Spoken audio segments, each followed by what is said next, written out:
Today on Sports Card Investor, a very important MLB season preview episode. What baseball cards should you be buying before the season starts? My name is Geoff Wilson. By day, I invest in tech companies. And at night, I invest in sports cards. Join me on my journey to profit from the hobby we all love. Hello, sports card investors, and welcome to another episode. And I have a question for you today. Are you ready for some baseball?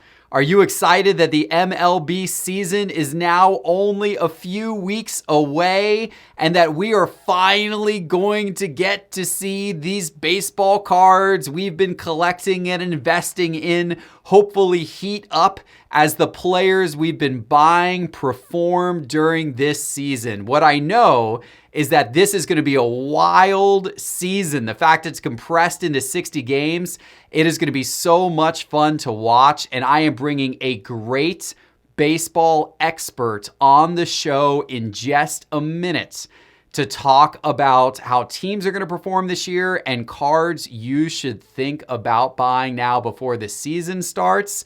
You're going to love this interview.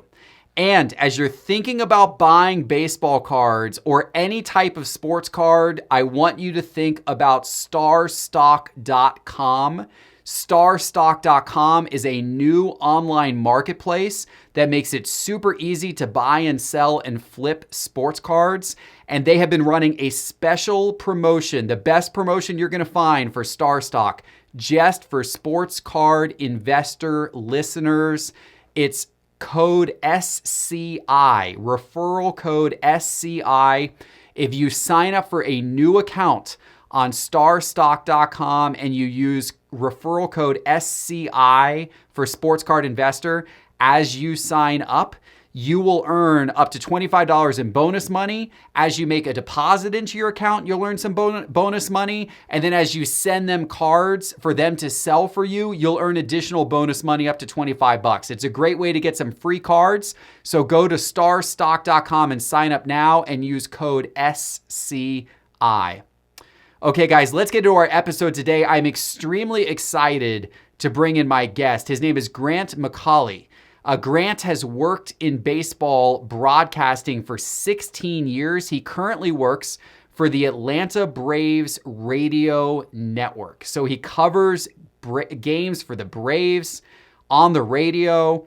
He's done a lot of great work around the minor leagues as well as the major leagues in baseball. He knows his stuff, and he is also a massive sports card collector with more than 400,000 sports cards. So you can see this is the right guy to bring in for this conversation today. He has his own podcast, which is on his website, fromthediamond.com. And his Twitter is at Grant McAuley. I'm going to link both of those in the show notes for this show. So please give him a follow on Twitter. Please check out his website. You're going to like that. But now let's get to the conversation. Lots of good stuff here to cover. So please welcome Grant McAuley to the show. Hey, Grant, welcome to Sports Card Investor. Hey, thanks for having me. Been looking forward to chatting with you guys about some MLB baseball that we finally got back, and maybe throw some baseball cards in there. That'd be great, man. We're going to have a great conversation today. So I know the audience is going to be excited about it. And you are both, you are very well qualified for this conversation because you are both a huge collector of cards as well as someone who has professionally covered sports and baseball now for many years. So could you just tell the audience a little more about yourself? Yeah, so I've been covering baseball, working in baseball for the last 16 years. I've been a minor league play-by-play guy. I've worked behind the scenes as a producer, as a writer, and then got myself on the air as a reporter for an Atlanta sports station and was able to parlay that into some work with the Atlanta Braves radio network, which is very much what I'm looking forward to getting back to doing now that it seems like we're going to have some baseball to talk about. So that's pretty much the short version of it. The long version's a whole lot of innings, a whole lot of rain plays, and a whole bunch of other stuff that comes with it. But it really is a dream come true. I really enjoy it. And as a card collector, you have hundreds of thousands of baseball cards. Is that correct? I do. I have quite a lot. Started collecting when I was very young and just kind of got into it as I would say, almost a full-time hobby by the time I got through high school. Took a little break in college, and then over the last 10, 15 years, I've kind of dabbled back into different things. Now that I'm an adult, I have a little bit different budget for buying cards than I did when I was 12, 13, 14 years old. So it's worked out, I would say, to my advantage. Yeah, don't we all? Don't we all? It's an expensive habit. It can be an expensive habit these days. But it's a heck of a lot of fun. Good. Well, let's get into the conversation. I'm excited about this. So first of all, what the roller coaster, obviously, of the last few months, especially for someone who covers baseball professionally, who works for the Braves radio network like you do, this roller coaster must have been crazy. Did you think we were actually going to get baseball back? And at this moment, are you optimistic that actually things will go on as planned and we will get baseball back? I remained hopeful throughout the process. I knew we were dealing with some very real and very unprecedented circumstances around this. And I also knew, just from being a baseball fan for a long enough time to remember 94, 95, a work stoppage is not the most fun thing that could happen to any sport. And we've seen baseball go through that before. And when it gets into those kind of really, tenuous negotiations and neither side really wants to blink, I felt like that was kind of pushing its way almost into the forefront of everything we were hearing about. And as someone who loves the game of baseball, I didn't feel like, from a PR standpoint, if you want to call it that, the game was really doing itself any favors. So I started to get a little bit nervous, because anytime the money of a multi-billion-dollar industry gets involved, it's probably going to involve a whole lot of negotiations. But I remained hopeful that we would have baseball because it was in everyone's best interest. And luckily, even though there was some hand-wringing going on, they managed to figure out a way to make a season happen. And now I think we just kind of have to monitor and understand what we're dealing with from a health perspective. That's the number one priority, I think, for everybody in every walk of life right now, is just trying to understand what we can, take care of one another, and maintain, all the safety protocols and things in place that allow us to go about living our lives, which I'm sure many of us are getting a little stir crazy and ready to get back to some version of normal. Yeah, talk about it. Tell me about it. Tell me about it. It seem that the owners and the players were arguing for weeks over something that turned out to be completely pointless, because they just ended up not agreeing to anything and just going back to the terms of the original agreement? I mean, couldn't we have had baseball July 4th? Like, we literally could have had baseball starting right now. We could be underway with the season. Like, why did it take this long to get nowhere? I absolutely agree. And I think that the big thing about it was, and I was really active on social media trying to discuss and at least relay the information as I understood it, and also kind of my takeaways from it and how it was making me feel, not just as a baseball professional, but as a baseball fan. And the time wasting that went on, I feel like, was all part of a tactic on the ownership side, on the league side, because they knew the longer that this agreement takes to get in place, the more that they'll be able to mitigate some of their losses by not having a fuller season, when they know that they're going to lose a lot of money with no fans in the stands and the loss of some of the revenue streams that would be available in a normal season. I feel like the owners kind of got together, at least a majority of them, and said, look, let's find a way to have baseball, but let's find a way to lose the least amount of money as possible. And also, let's find a way to share that whole thing with the players, which I feel like that's where we got into the who's bargaining in good faith and who's not. And I feel like that on the ownership side of things, I understand they're businessmen, but I think we also have to understand that, this business is also a game that a lot of people have a great amount of passion and love for. And the way that you take care of the game and service the game for this generation and future generations, and also, by the way, to make more money, is probably going to involve some compromise. And I just don't feel like the owners really felt the urgency to compromise and have a longer season, and would rather sit back and lose less money, have less games, since they already know that they were going to lose that money. And also, when you looked at player salaries, I don't think that they wanted to pay these guys 50% or more of what would have been their normal salaries. And that is why I think we had less and less games. So to make a long story short, we could spend all night kind of going through all of the different back and forth and some of the different interpretations we could take away from it.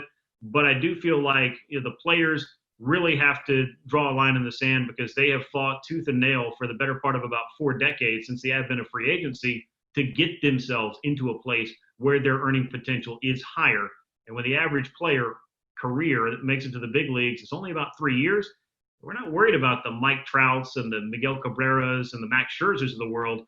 We're worried about the guys, if you're the players, who don't have that kind of earning potential, work stoppages and not getting the money that you should be owed on a guaranteed contract. That becomes something that for those guys fighting for every day of service time they can get in the big leagues, that is worth fighting for. So I think there was a lot of that in play as well. Yeah. All right. Well, that is behind us. What is more important and what the audience here is excited about is the fact that we're going to have some games, hopefully, going on soon. And we're going to see some players' baseball card prices. We're going to see what happens. We're going to see what this season's like, and you're going to see prices go up and down, and players are going to be hot, and we're going to have some breakout stars who surprise us, and we're going to have some people with high expectations underperform. So let's start. Obviously, you're a Braves guy, and the hottest young player in all of Major League Baseball, the guy who is the cards that most people, most baseball card collectors and investors out of all the young players have most sought after is Ronald Acuna Jr. Almost hit 40-40 last season, just came up a couple of stolen bases short. What do you expect out of him this year? I mean, given that we only have 60 games, you can't get excited about a 40-40 encore or getting over that hump, so to speak. But this is a guy that's going to do special things for a long time. He's 22 years old. And as far as players in Braves franchise history that have elicited this kind of excitement this early in his career, the only one I can think of would probably be Andrew Jones, who exploded onto the scene, hitting home runs in the World Series at the age of 19, and then going on to win 10 Gold Gloves and do a whole bunch of good stuff over his time in Atlanta. So I think the expectations are high. And for card collectors, most certainly, it's exciting to see a player with this kind of blend of talents that can do basically anything you need him to do. He's a plus, I think, defender. Once he settles into right field, I think he could also be a Gold Glove caliber outfielder.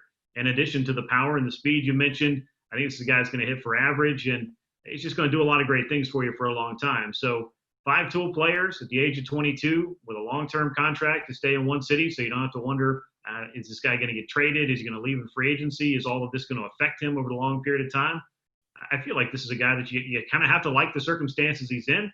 And, oh, by the way, he's on a winning ball club with his best friend in the world as well, in Ozzie Albies. So a lot to be excited about for Braves fans. I think Ozzie's kind of an under-the-radar guy to keep an eye on. I know for card collectors that there are some people who are passionate about him, but it's a guy I think is going to go to a lot of all-star games and have himself a pretty good career as well. So those two guys getting back out there in a 60-game season, they're going to bring their kind of energy and excitement. They're going to put up the numbers. It just may not look like what we thought 2020 was going to be because we've only got about a third of the games to play. Yeah, Ozzie Albies is that's a great under the radar pick. He's not quite as under the radar as he used to be. I did in one of my top 5 Tuesday episodes, I don't know, a month or two ago, he broke into the top 5 cards that week in terms of value increase because I think people started to look at the Braves, and the Braves are a team that has a pretty good shot this year. I mean, behind the Dodgers, I think the Braves have the second best odds. To potentially make the World Series from the NL. They're a team that, was good last year, obviously went out early in the playoffs in a disappointing way, but they've got a pretty good young lineup. And if they start to make noise, it's not just Acuna who's going to benefit. It's a player like Albies as well. Yeah, it definitely is. And when you look at what the Braves had to go through to get to the winning that they're enjoying now, it was some lean years, and they traded away some really great players in terms of collectors. I'm sure remember the craze over Jason Hayward when he exploded onto the scene. I mean, he didn't have the staying power, as it were. He's still a good ball player, but not a superstar player like many people thought he was going to be after his rookie year. But the kind of under the radar guy at that time is kind of funny was Freddie Freeman. I mean, he was known, but he wasn't necessarily the focus of what went on. And by the time the Braves were done doing the dealing and trading they needed to do to rebuild the team, Freddie Freeman was the face of the franchise and still is. So I think having a guy like that around, having the young players like Albies and Acuna, and then also some kind of fun young pitchers like Mike Soroka and Max Fried, that's a pretty good core that they've got in place to win for a while. So I like where the Braves are at. They've got a stronger bullpen that began in the trade deadline a year ago and moved right on into the winter when they signed Will Smith, who was the best available relief pitcher out there. They've got a strong bullpen. They've got a lot of young pitching prospects and depth to cover those innings, especially early in the season when I think starting pitchers are not going to be going 5 and 6 innings. I think most of them are going to be going 3, 4, maybe 5. So I think that's one of the strategies the Braves are looking to use is not only do they have depth, but they have quality in that depth. So if they're able to pitch their way to, being in a baseball game, that offense is going to score runs, and you're probably going to see Ronald Acuna Jr.'s name right in the middle of everything. Yeah, absolutely. Absolutely. And, as sports card investors, one thing that I always recommend is anticipate the key players on the teams that are poised for deep playoff runs. And maybe not just this year, but for years to come. I mean, it's you want the players who are going to have that October spotlight because those are the players. I mean, we saw it last year with a lot of the players on the Nationals who, were kind of thrust into the spotlight and who ended up doing really well. Juan Soto, in particular, is a young player who really, his cards took off in prices. He really got into the spotlight through the national success last postseason. And so the Braves are a great team to look at. And as you said, not just potentially this year, but following years as well. They're a team that could be in the mix for some time. And so that gives a lot of possibilities for players you invest in to potentially see that, those postseason heroics. I think so. And the popularity, especially of a card set like Bowman that has so many cool products that really feature the young players. I mean, as I was growing up, and I'm a child of the 80s and 90s, so card collecting back then involved a lot of what we refer to now as junk wax. I mean, I think our kids' will still be opening some of the products from 1987, 88, and all the way probably through to about 93 or 4. It was just so much junk. But, some of the talent that, the focus on some of the young talent now is really, I think, a driving force in the hobby because you're trying to guess. It's almost like buying stocks in a lot of ways. Like you're trying to anticipate, as you said, and guess and invest in some of these guys. And I think that's kind of a cool aspect of it, even though there aren't as many companies producing cards as there were, say, 20 years ago. It has been kind of fun to see some other companies trying to give Topps a run. But, I miss the old classic Upper Deck, Fleer, Donruss, as it were, when they all had the licenses to put the team names on the cards as well. And then also having Topps, which has been the industry standard for so long. And with the advent of Bowman, especially around 1989, and then going into the 1992 set, which is still one of my all-time favorites, it's hard not to get excited about rookie cards and young players. And the Braves have a host of those. They've had a top 10 farm system for about 5 years now, and they've got quite a few other names that maybe will start to carve out a little bit of a place in the hobby. If, say, a Kyle Wright, comes up and really makes good on that first round pick status that he had a couple of years ago and, cements himself a place in the Braves rotation. But I've enjoyed watching some of these young guys go from just prospects to, centerpieces of the rotation like a Mike Soroka. And of course, who isn't excited about, the Acuna and Albies connection that you've got at the top of the order. Yeah, and we're going to talk about other teams as well. But before we move on to talk about that, I'd like to get your impression on what's going to be different this season when it comes to minor leaguers who could potentially get called up and how that might look. That's one thing. You're talking about Bowman. Well, Bowman is of course the sets where everyone goes over after those first prospect cards. But this year with 2020 Bowman, you're talking about players like Jason Dominguez and Bobby Witt Jr., who they're not going to see the field all year. There's no minor league. So there's got to be the excitement has got to wane a little bit over certainly some of the early prospects because there's no chance they're going to make a major league roster. But what about some of the guys like in AAA? Like, how do you expect that to be affected this year with the shortened season? I think there's going to be more opportunity for some of these guys, and there's a couple different reasons I think that. Number one, for pitchers, just trying to cover those innings, like you're not going to be able to count on after a 3-month layoff your top starting pitchers, or really any starting pitcher, to come out and give you 6 or 7 innings from opening day on. I just don't think that's going to happen much in the first 2-3 weeks of the season, which means that you'll have to cover some innings at that point. And with the rosters, the active rosters being 30 men instead of what we knew was going to be 26 for this year, it'll taper down through the first 4 weeks of the season. But that right there is roster spots that wouldn't have ordinarily been available. And I think some young players are going to step into those roles as well. The other thing is you don't know how this pandemic is going to affect these teams. And if, this runs through a clubhouse and gets 6, 7, 8 guys, and of course, I don't have a medical degree, but, they're going to be on the sideline for, I guess, a couple of weeks to work through their symptoms of that. And then, get cleared and be able to come back when they're no longer contagious.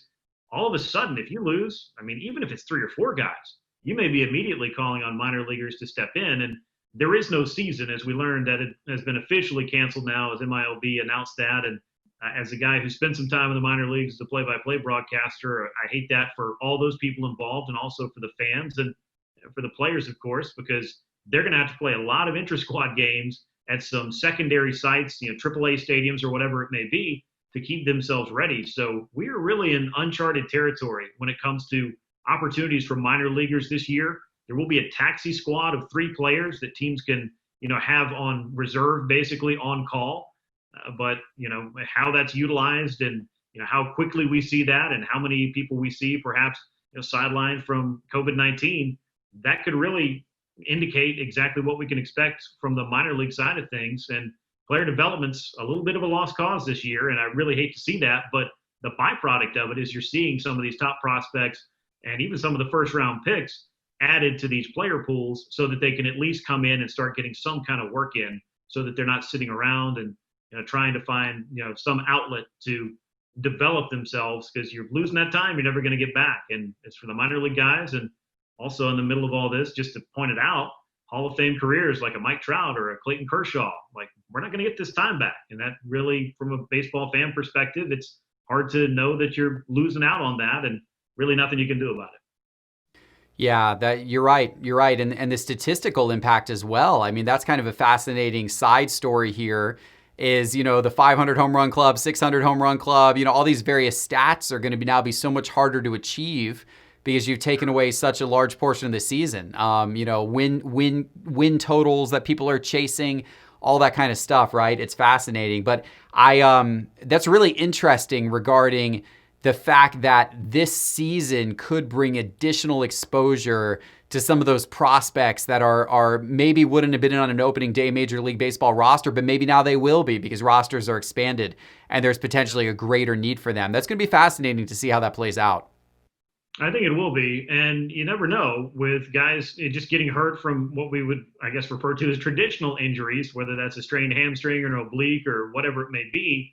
If you're the Braves and you've got Ender Inciarte and you are hoping he's going to be healthy and, he pulls a hamstring, all of a sudden you may be more tempted in this season format to go ahead and say, all right, well, Christian Pache is in Gwinnett. He's ready for us. Let's bring him up and see if he can be a center fielder in the big leagues for us right now. I mean, this is a sprint. It's not a marathon. I don't know how clubs are going to play the service time game, which a lot of times, as we know, dating back to Chris Bryant and many others, dictates, having team control for longer periods of time. But I don't know. If I'm a club now, this season it's unlike any other because, again, you don't have to run that 162-game gauntlet to get into the playoffs.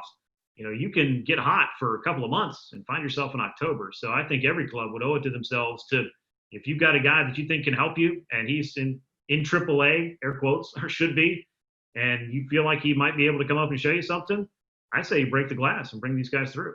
Really interesting. Yeah, for sure. All right, so we've talked a lot about the Braves. Let's talk about some of the other National League teams who the Braves could run into in the playoffs. Hopefully they make it there. Obviously, being Atlanta guys, we hope they make it there. But obviously you got the Dodgers. They're the big favorites. You've got the Nationals, the Mets, the Cardinals. They could be other challengers as well. Who are you looking at on some of these teams? Let's start with the Dodgers. Obviously, you've got a little more of an established lineup there. They've now got Mookie Betts, so that's an exciting thing for them to have the MVP coming over. And could he have another MVP-like resurgence in LA? You've got Kershaw. There's a lot of fascinating storylines. Is it Kershaw's last stand? Could he finally get over the hump and have postseason success? What are you looking at this year with the Dodgers? I think they're going to be just the same club that they've shown us year in and year out, and that's an incredibly deep team. And I don't think it's a mistake that you see other clubs, including the Braves, with Alex Anthopoulos having worked for the Dodgers right before becoming Atlanta GM, looking at that model and saying, all right, we want lots of talent. We want to produce our own talent. We want to go out and make acquisitions as we need, but we also want to have layer upon layer. And I don't think anybody's done it better than the Dodgers the last few years. It helps having perhaps the greatest pitcher of this generation. It helps having some of the offensive exploits they've had up and down their lineup. It's a very well-rounded and tough lineup. They can change out. They've got a lot of pieces that are just interchangeable, not even straight platoons per se, but guys that, well, we can put Chris Taylor in and feel good about what he's going to do, even if you weren't familiar with him before, or we can start Jock Peterson and maybe he'll do his thing on a particular night. And then Justin Turner's out, perhaps winning a batting title some of these years. He's been challenging for that. And I think Kershaw might have been the big star, but to get somebody like Mookie Betts to come in, even if it's just on this very short schedule, you didn't get maybe what you expected. It's a chance to catch lightning in a bottle and win a World Series. And the Dodgers, they're there every year. But the last time they won the series, Kirk Gibson hit that big home run off Dennis Eckersley. That was how that whole thing started. So they're on kind of a drought themselves and would definitely like to get over that hump. And I think that goes well beyond Clayton Kershaw's struggles and some of the other things we've seen with their matchup, say, with the Astros, that was influenced perhaps by a lot of things out of their control. I'd like to see what the Dodgers can do in October. I'm sure they're itching to get back there. I think the Braves will be tough. I won't discount the Nationals. I mean, a lot of people left them for dead last year, and they had an incredible resurgence from June on and ended up being the hot team at the right time to win the World Series as well. Cardinals should stick around. I think it's an interesting year for the Cubs. Will this be the last year Chris Bryant's there? Might they start breaking things down and trade in Anthony Rizzo or a Javi Baez? I mean, these are all possibilities for Chicago if this year doesn't go well, as Joe Maddon's already moved on, and now he's out there managing some guy named Mike Trout in Los Angeles. So I think the Cubs are going to be interesting the next year or two to see what direction they go with some of their talent as well. So let's talk about some of the younger talent on some of those teams. As a sports card investor, who might be a player you might suggest thinking about on the Dodgers and on the Nationals and the Mets and the Cardinals and the Cubs? Yeah, I'm a guy that, as much as I like kind of prospecting, I guess I'll call it, and trying to get, the hot rookie cards and the early issues of a lot of young players, I still see a lot of value in finding a guy, maybe like a Mookie Betts, that he's not front and center right now this year, but I still think he's a guy that over the next decade could really set himself on a Hall of Fame trajectory if he just continues doing what he was doing in Boston. That's a guy that I still think that you can get in kind of on the front end of to invest in as far as I'm looking at. And I don't think he's old by any stretch of the imagination either. So he's an interesting player. When I look at other guys just in different clubs, as far as the young star players that I'm kind of keeping my eye on, I think the White Sox are a club that's loaded with a bunch of guys. I really like Eloy Jimenez. I know that Luis Robert is a very popular name and a very popular card to chase down especially, but I think Eloy Jimenez has the potential to be a 35, 40 home run hitter. I think he did a lot in his rookie year to show that he has that capability. What kind of baseball are we going to be playing with this year and going forward? I guess we all have to figure that out as well, because there was a big-time surge in power numbers. But he's a guy that I think's got legit power, and he's a guy to be on my short list of young players to invest in is Jimenez. Yeah, absolutely. The White Sox are actually a pretty fascinating team with some of the young talent that they have too. So it'll be interesting to see how they develop over time for sure. Very cool. Let's turn to the National League, or rather, let's turn to the American League. And I'd like to talk about the Astros, because the Astros are obviously, we're coming off the sign stealing scandal. A lot of that has lost some momentum. It will be, interesting. That's all anyone was talking about back in early March and February before everything got canceled. So much has happened since then. It will be interesting to see how much that kind of resurfaces, especially with no fans in the stadiums. Like, the Astros aren't going to have any hecklers. They're not going to have any people holding up bad signs about them. There's going to be no home field booing them. Like, all of the stuff that was going to kind of get after the Astros this year, now none of that's going to happen. So are the Astros beyond that now? And does that help them? And does that help their players? The hobby has kind of been down on all of the Astros players and wondering if they could actually duplicate their success without that artificial, cheating going on. But what do you think? What do you think is the outlook for some of their stars? I mean, Alex Bregman was the guy that seemed to be on a superstar trajectory. Altuve was just that little engine that could. I mean, the numbers he was putting up were eye-popping and unbelievable. And as it turned out, maybe they weren't believable at all. So I don't know what's going to be the long-term, fan reaction when fans are able to finally go in and, pay their hard-earned money and, let the Astros know what they think of them. But I don't think there's too many teams that the Astros are going to play that have forgotten their feelings about it. But, as I've kind of joked about, and I haven't used, too much humor although you need it every once in a while to kind of get through the year that we've had in 2020, we had to go through a lot to give the Astros a 102-game suspension. So I'm hoping these final 60 games that we're able to see some of this play out in a more organic fashion.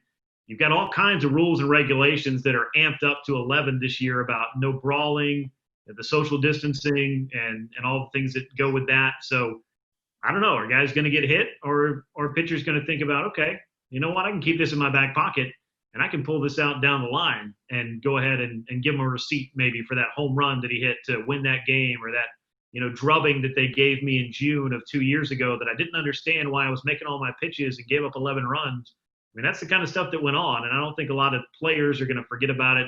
I'm sure fans have not totally forgotten, but the Astros have to be feeling maybe a little bit counting their blessings in a certain way, because they had a bigger story come along that pushed them to page 2 or the back page for a while. But once baseball restarts and we start to focus on what's happening on the field, I think that they will be the center of some vitriol, if you want to call it that. And I'm interested to see exactly how far it goes, especially since if you get suspended for 5 games in the 60-game season, that's a lot bigger chunk of your team's play. So will people even want to risk it for some silly beanball wars and, hitting a guy in the backside and, looking at that as some kind of receipt for a game you lost, a year or two ago? It's going to be interesting. Do you think that we're going to see a performance drop off from some of these players, or from a Bregman or an Altuve? Are we going to see a performance drop off as a result of, some of that stuff not being able to go on? How much of a boost was that giving them? I think that these are guys that are talented. There's no two ways about that. I mean, they worked their way up in their career prior to the time period in which we look at and say, all right, what was going on here and who knew what, and trying to assign the blame for it. But these are guys that clearly have some talent. But I think there's going to be a certain amount of pressure, of course, to perform that comes with baseball in general, but also the scrutiny that they're going to be under to, if they want to prove themselves for whatever fool's errand that's worth, then I guess they might put more pressure on themselves, and that could obviously affect their performance as well. And, pitchers could completely change the way that they go after these guys and give them a whole bunch of nothing to hit and get them to expand their strike zone and, work around them. And baseball is an interesting game in that it's a constant game of adjustments. And I feel like pitchers, once the playing field is leveled, are going to have the opportunity to adjust a little bit more than they have in years past. And that's the way it always should have been. It's just a shame that we had to spend so much time, and spend even more time, I'm sure, in the future, talking about what the Astros did and how exactly it affected the game negatively, and what the long-term ramifications of it are. Yeah. Well, it's going to be fascinating to see how that plays out. But let's talk about the favorite in the American League. Let's talk about the Yankees, the team that, a lot of people think are going to get past the Astros this year.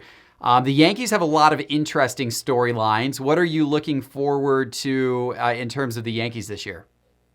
I mean, health has got to be top of the list for the Yankees. I mean, what they did last year, plugging in just a litany of names of guys that really were not, household names, that just had performance after performance for them. I mean, if you play a little bit of fantasy baseball and, you pick these guys up when they're red hot and you expect to drop them 3 weeks later when the league figures them out. But some of these guys like Gio Urshela and others, they had some staying power last year. You throw in the Gleyber Torreses and the Aaron Judge and Giancarlo Stanton, if they can get him healthy. I mean, that's the kind of thing I want to see.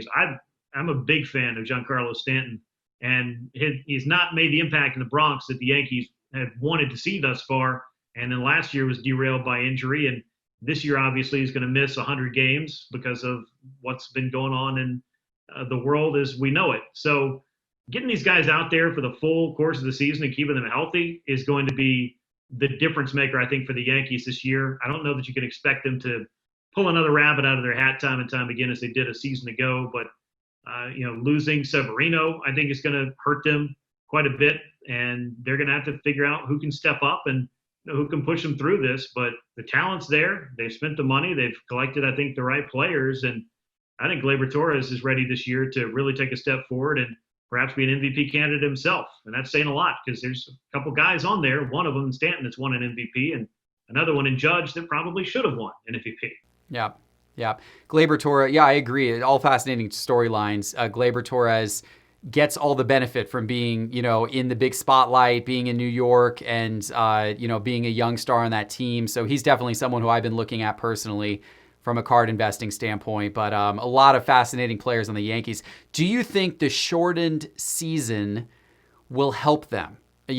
From an injury standpoint, right? They were very, as you said, extremely beat up last year by injuries.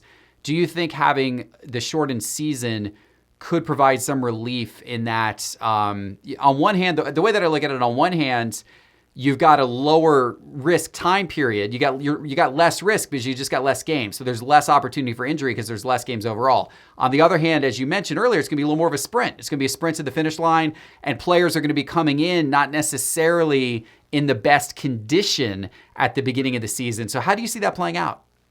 Well, it's a double-edged sword because, as you mentioned, not as many games, but say you have an injury like an oblique strain that is going to cost you minimum 3 weeks. That's a huge chunk of your season. And then there's no rehab games. Like, you can't go down and get at bats. I mean, you'll be able to simulate and do some of that stuff, but think about for pitchers to get hurt. I mean, you're going to have to simulate all of this stuff. And I think that that's another thing that when you lose a minor league season that people don't think about is every team is going to have to go through how they deal with managing not a roster of 25 or 30, but not even the 40 man, but they got a pool of up to 60 players that they're going to be trying to, keep in some kind of condition so that they can change out the parts when they need to.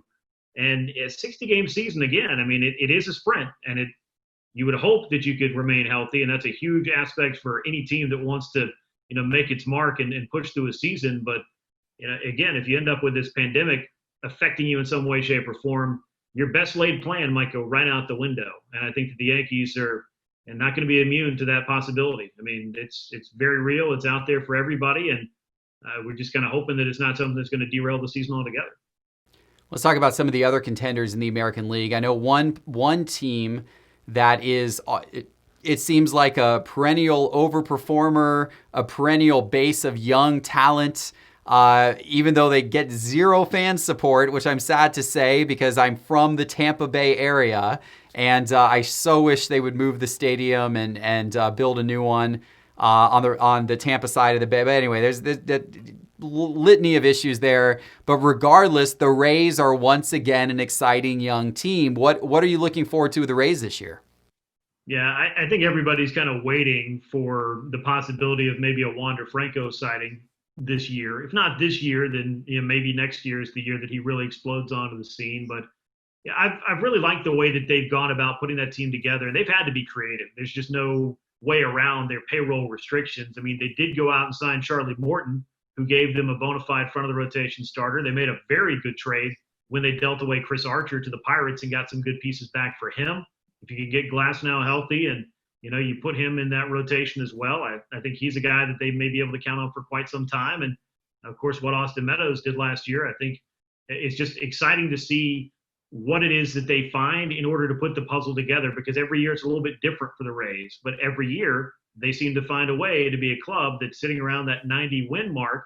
And even if they're not winning the American League East, they're making it very hard for all the other teams in that division. So I look at them as a wild card contender at the very least, and at best, a club that might be able to finally sneak its way out of the American League and, have a 2008 type feeling all over again when they came out of nowhere and got all the way to the World Series. Yeah, it's going to be fascinating to watch them this year. And then you got other teams. You got the Twins. What are you looking forward to with them? Lots of home runs. I mean, they're going to a ton of bombs, and having the guys they had last year, just multiple 25 and 30 home run hitters up and down that lineup. And then you go out and get Josh Donaldson and plug him in as well, as if they needed the help. I mean, the Twins have got a lineup that's going to do some damage. It's going to be tough in the Central, especially with the Indians trading Corey Kluber to the Texas Rangers. I think that's going to affect the Indians, even if Kluber was kind of on the sideline last year. He's a guy they counted on for a very long time to lead that rotation. They also traded Trevor Bauer to the Reds, so 40% of that rotation got moved, and it used to be one of, if not the best in the American League. Mike Clevenger and some of those guys are going to have to step up. I think Shane Bieber was a guy that is kind of an exciting one to keep an eye on as well. I think the Indians will be a good team, but I'm not sure anybody's really going to be able to give the Twins much of a fight at the top of that division. I think the White Sox will be a fun team. I don't expect a lot out of the Tigers or Royals, obviously, but maybe the White Sox and some of the youth that they have and some of the veterans that they brought in, like Keuchel and Grandal and some of the others, can push that club into, at the very least, an interesting pennant race. I'd just love to see pennant races with clubs that we haven't been seeing every single year for the last 2, 3, 4, 5 years. I like the underdog, and I think it keeps sports very fresh. And I think that parity is something that Major League Baseball should always be looking for. And I'd love to see some of those teams kind of push their way into legitimacy and stick around for a while. It'd be great to see. And that's one of the cool things about the shortened season this year is you can get some of those. You can get more teams in the playoff mix come right at the end of the season, and you could have some surprise teams break through that perhaps in a 162-game season wouldn't otherwise get the opportunity. Is there anyone else in the American League you've got your eye on as a possible kind of surprise team to get into the mix? I think the Rangers could be a team that, makes a little bit of noise. I mean, they're getting that new ballpark. I think that always energizes a club. Of course, not having fans in attendance is kind of a bummer in that regard, but they're the ones that went out and got Corey Kluber, and Mike Minor is also turned into an all-star inexplicably out there after having to deal with a lot of injuries that almost derailed his entire career. And they're a club that I think just they know how to hit. They're going to score some runs. They've done that year in and year out. I think they're a club on the rise, much like the White Sox. I think they're a club to keep an eye on. But another one I like, kind of the balance, if you will, to the Rays in the East is the Athletics out in the West. Oakland is a team that you just can't count out. They've got some talent on the rise that's coming through the ranks, and they've got Matt Chapman, who I think is one of the best third basemen defensively that I've seen in the last probably 20 years or more. I mean, he's a special player, and hopefully he's going to stick around for a while. They could maybe build around him, but we've been saying that kind of stuff since the mid to late 90s when Jason Giambi left the A's and signed with the Yankees. Who knows who's going to stick around there for a long period of time, but they're a club I like, and a club that I think is going to be tough out west, and maybe they can take advantage of the Astros kind of being in a bit of disarray and push them aside at the top of that division. One team we haven't talked at all about during the show so far, but an interesting team to watch this year is going to be the Angels. And of course, home to the most popular player in the baseball card collecting world, Mike Trout. What do you think? Obviously they got Joe Madden this year, so they got a new manager coming in. They got new hope. They got new life. They hopefully have Shohei Ohtani back as well, and he could make an impact for the first time in a while. What are you looking at for the Angels this year? I mean, there's nowhere to go but up. I think when you go out and get a Joe Madden, who just happened to be the one of, if not the missing piece for the last two clubs that he's managed. I mean, the Tampa Bay Rays, no offense to Lou Piniella, who was probably the most notable manager they'd had prior. Joe Madden got there, and they did a little bit of losing, but all of a sudden, he kind of changed the culture there. And I think maybe that's what Los Angeles needs. I mean, they got an owner that's going to spend money, obviously. I mean, he's got the best player in baseball in Mike Trout, and the guy that used to be the best player in baseball in Albert Pujols, who's not the same anymore, but I think is at least able to contribute. And then you do get an Ohtani that you made a splash for. And if Justin Upton gets healthy and, you can get enough pitching, I think it's going to be the big question with the Angels. It seems to be that way every year for them.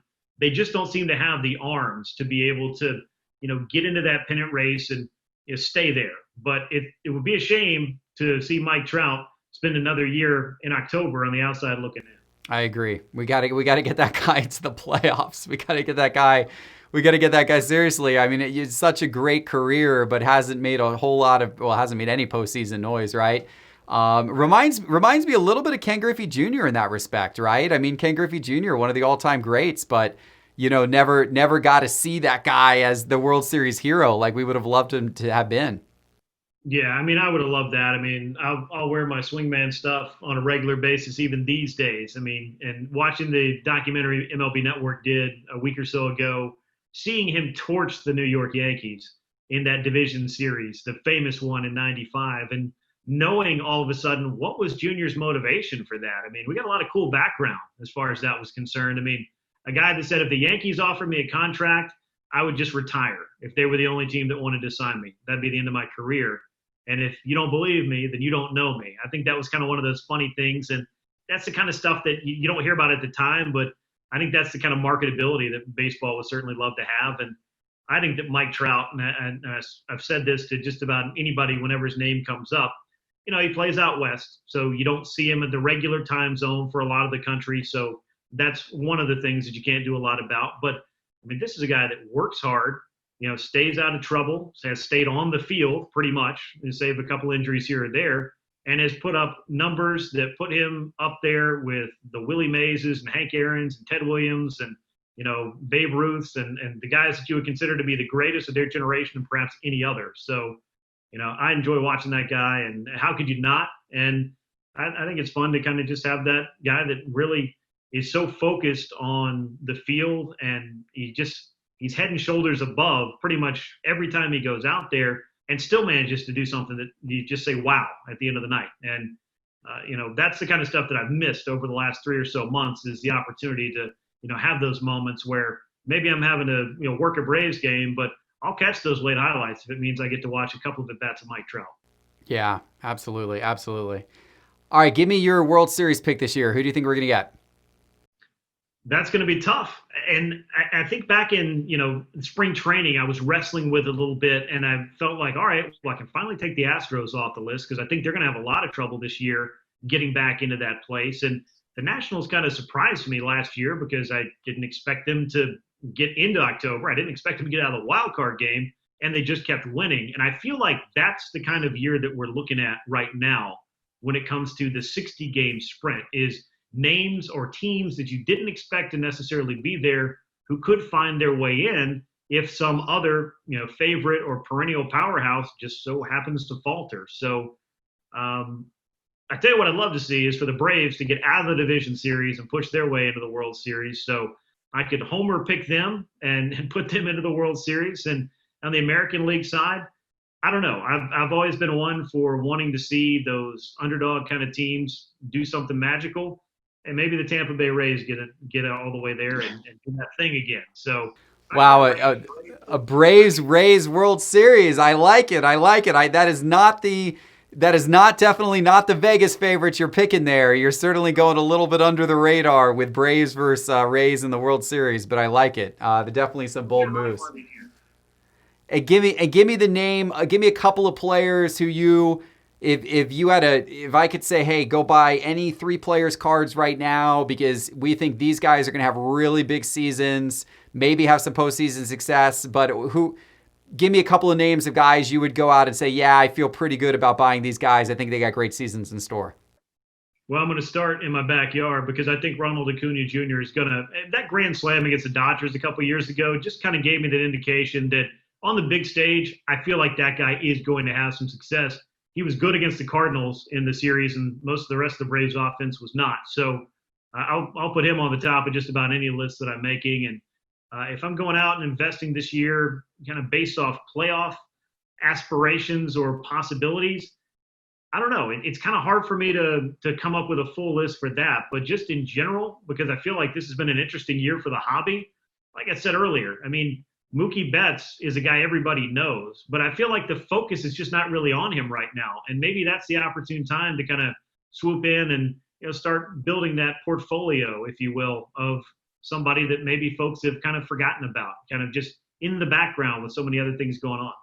Yeah, I actually like Clayton Kershaw for the reason that, he is just a transcendent all-time great player who, truly one of the greatest of all time from a pitching standpoint, yet hasn't had the postseason success. And I think a lot of people have kind of given up on him for that reason. His cards aren't that crazy priced. And I think if he can get over the hump, I think of hockey where you had like Ovechkin in this same exact scenario, right? And then he finally got over the hump, and now all of a sudden he's the hero, and everybody knew he could do it the whole time, right? And Kershaw's really in that exact same boat. So I kind of agree with you on Betts. I kind of like Kershaw.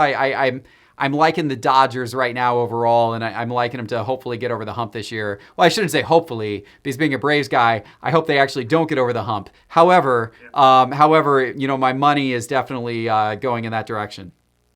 Yeah, and I don't blame you for that. And I'll ask you this. I mean, just kind of being tuned into the hobby and the trends and whatnot, with Ohtani having so much buzz when he came over, then having to go through the Tommy John surgery, and even though he's still able to hit some, I think this would be an interesting time to jump back in on him and kind of see what that market is right now, because he may not turn into the greatest two-way player in the history of baseball, but I think he has a chance to be a very, very good player for a long time, even if he only ends up hitting.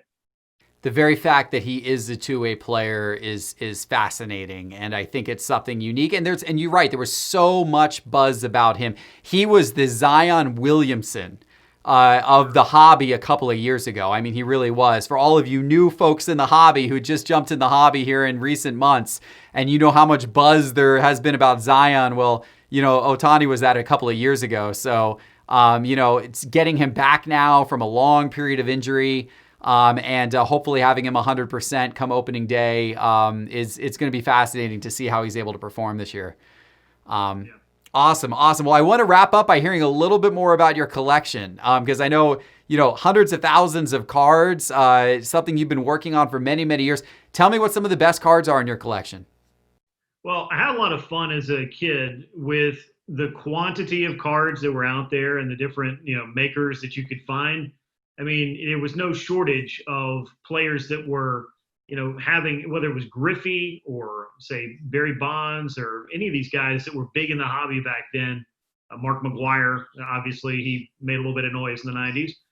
You could go out and try to collect every card of a player and you get those runs, if you will, through their career. As a kid, those were the guys I grew up watching, so I had a lot of fun doing that. As I got older, I started doing that with some of what I would call maybe my dad's favorite players. So I got into trying to put together that run of Willie Mays and Mickey Mantle, and Hank Aaron was obviously a big one for me. So I set some of them aside. I don't know if you want to see some of them. Love them. Bring them up. Let's see them. But yeah, so I even did this on Twitter not long ago, where I took my entire collection of Hank Aaron, which I'm going to try not to drop since we are on the visual medium here. And oh, wow. Look at that. Those are all Hank Aaron cards. Goodness gracious. Yeah, they go from the 1955 Bowman, which this is one of those sets that I absolutely love. It was the old school television style, and a color TV in 1955 was a big deal, a very, very big deal. So I always loved this set. I think it's really just a classic. I love when it was a Heritage re-release, seeing the modern players on the old style. I buy Heritage Tops or Heritage Bowman and Archives every year just because I love the feel of opening up those old designs and just some of the cool cards and the way that they used to be before they downsized to what we would call the modern size of card in 1957. This 56 Hank Aaron and this set in general is just such a cool one. And what many people may not know is that this guy right here, sliding into home plate, is an airbrushed Willie Mays. It's actually not Hank Aaron sliding into home plate. And that's the kind of cool, history type things that I love finding out about old cards. I did not know that. I wonder how many people, if you knew that, if you're out in the audience watching and you knew this, comment. Let us know that you knew that, because you're definitely a true vintage baseball collector if you knew that fact. For sure. And so obviously, anytime I have an opportunity to get into the Mickey Mantle realm, that's a whole lot of fun as well. So 57 Tops, I always felt like was just a really kind of a cool set.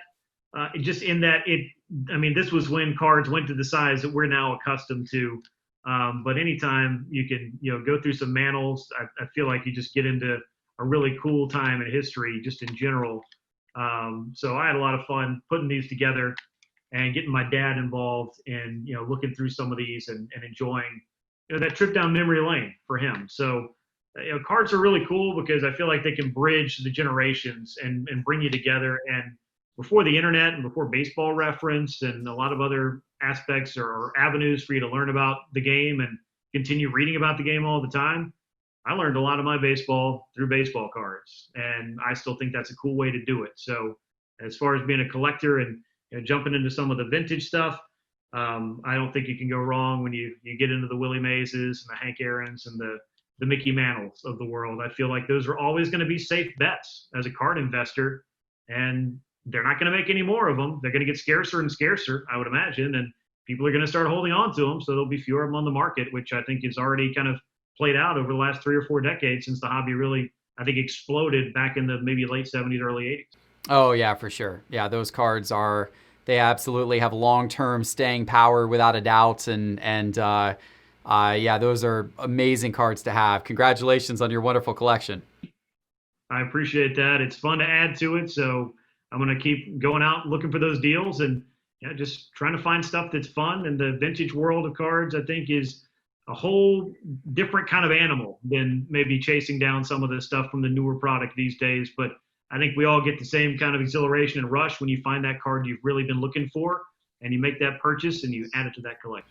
Oh yeah. Yeah. Vintage is definitely a different game, but it's a fun, the chase of vintage can be a lot of fun as well. And have you ever been to the National Sports Collectors Convention, the National? I have not. I was hoping to go maybe this year or next year. Obviously, we're all kind of on the outside looking in for that kind of fun, but it is on my list of things to do is to just go in and just take it all in and just enjoy every little thing that I could possibly imagine because it's probably in somebody's showcase there. You should really try to go, especially as a vintage baseball card collector. There was so much vintage there. It was just the scope of it was absolutely amazing. And now, of course, this year it is postponed to December. We'll see if they're able to do it in December or not. However, I would invite you to attend the virtual sports card convention, the virtual sports card con, which my team at Sports Card Investor and I are putting on the same days that the National was going to be. Since the National had to postpone, we decided that we would use our platform since we've got tons of subscribers, and we would bring on dealers from across the country and showcase what they were going to sell at the National, but have them showcase it to us via live stream.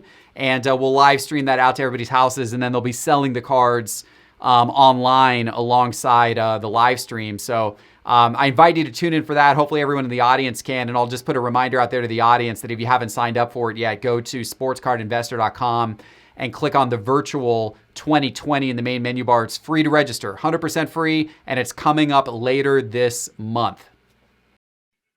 Well, I look forward to it. Just shoot me an email reminder, or I'll follow you guys on social. And I love looking through this stuff. And even if I can't purchase all of it, it's an awful lot of fun to see other people showcasing the prides of their collection and what kind of things might pop up for sale that you haven't seen before. And when you get the opportunity to do it in person, which hopefully we'll all be doing at some card show at some point in the not too distant future, that's an awful lot of fun just to take a walk down memory lane and see what people have brought forth and what they've put out there and showcased. And it can change each and every week if you can find the right spots to go to and the right dealers that come across the right collections as well.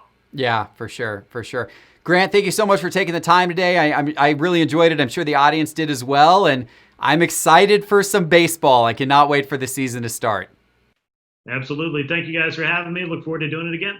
Take care. All right, guys, I hope you enjoyed my conversation with Grant McAuley. We covered a lot of ground there. Please follow him on Twitter. He is at Grant McAuley. And check out his website, forthediamond.com. That is where his weekly podcast is hosted. He does a weekly baseball podcast where he breaks down everything that's going on and the players and the teams.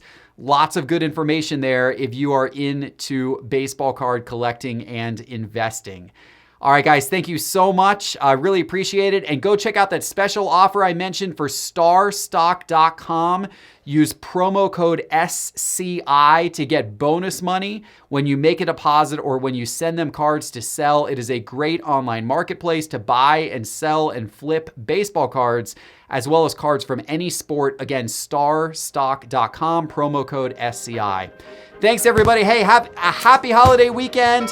Happy July 4th. I hope you guys have an absolutely fabulous time out there. Be safe, and I will see you guys back again in a few days with my next episode. Take care.